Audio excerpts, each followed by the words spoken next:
Naiboto po natin si Congressman Erlich Ginisio. At syempre po, isa na po dyan si Edna Puti Ramos, number 25 po sa balota.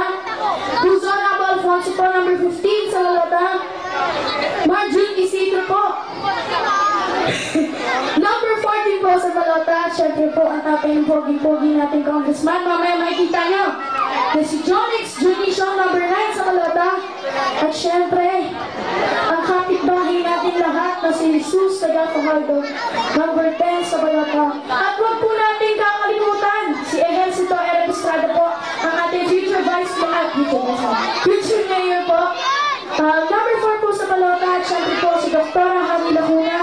Number 40 po sa balota, ang future vice mayor po natin. At syempre po, wag din po natin kakalimutan ang ating senador na si Dumagoso Esco Moreno. Number 30 po sa balota. Hello. Hello. Sana po ikoto po natin sila at maraming salamat po. Yes!